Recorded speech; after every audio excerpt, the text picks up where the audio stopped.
আসসালামু আলাইকুম। আশা করি সবাই ভালো আছেন। আলহামদুলিল্লাহ আমিও ভালো আছি। তো আজকে আপনাদের মাঝে একটু অন্যরকম ভিডিও নিয়ে আসছি। আপনারা তো সবাই ভিডিওতে দেখছেন যে আমার গরু আছে। তো এমন একটা সময় ছিল যখন আমার একটিও গাভী ছিল না।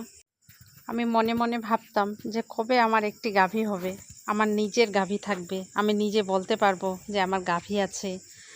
আর যখন ইচ্ছা হবে গাভীর দুধ দহন করে নানান রকম রেসিপি রান্না করব। তো যাই হোক, আল্লাহর অশেষ রহমতে এখন আমার কাছে গাভী আছে 2টি, আর বাছুর অনেকগুলো আছে, আপনারা তো দেখছেন ভিডিওতে। যাই হোক, আজকে আমার গাভীগুলোর খাবার দিচ্ছি। তো গাভীগুলো পোষার জন্য আমাকে অনেক কষ্ট করতে হয়, অনেক পরিশ্রম করতে হয়।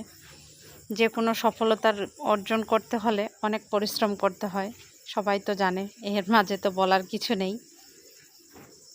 তো এই যে আমি গরুর খাবারগুলো রেডি করতেছি। আমার গাভীগুলোর খাবার দেওয়ার জন্য আমি এখন মাখিয়ে দিচ্ছি। গাভীগুলো তো অপেক্ষায় আছে যে আমি কখন দিব, এখনও হচ্ছে না কেন। এই তো আমার মাখানো হয়ে গেছে। আমার গাভীগুলোকে আমি খাইতে দিচ্ছি। কিভাবে খাচ্ছে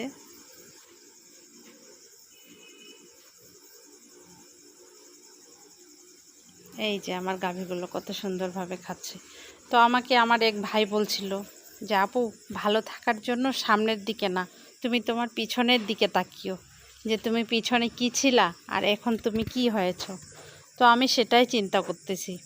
সত্যিই বলেছে, পিছনে আমার কিছুই ছিল না, বর্তমানে আমার অনেক কিছু হয়েছে। তো আল্লাহর অশেষ রহমতে আমার অনেক কিছুই হয়েছে। শুকরিয়া আল্লাহকে যে আল্লাহ আমাকে এরকম গাভী দিয়েছে। আমার খুব মনের ইচ্ছা ছিল যে কবে আমার এরকম গাভী হবে। তো এই যে আমার ছোট বাছুরটি কেমন মারামারি করে খাচ্ছে, ও খুব দুষ্ট, শুধু খাবার ফেলে দেয়। তো আজকের মতো ভিডিওটি এ পর্যন্তই। জানি না আপনাদেরকে কতটুকু ভালো লাগছে। যদি ভালো লাগে তাহলে আমার ভিডিওটিতে একটি লাইক, কমেন্ট, শেয়ার করে দিবেন এবং আমার পাশে থাকার জন্য সাবস্ক্রাইব করে দিবেন। আল্লাহ হাফেজ।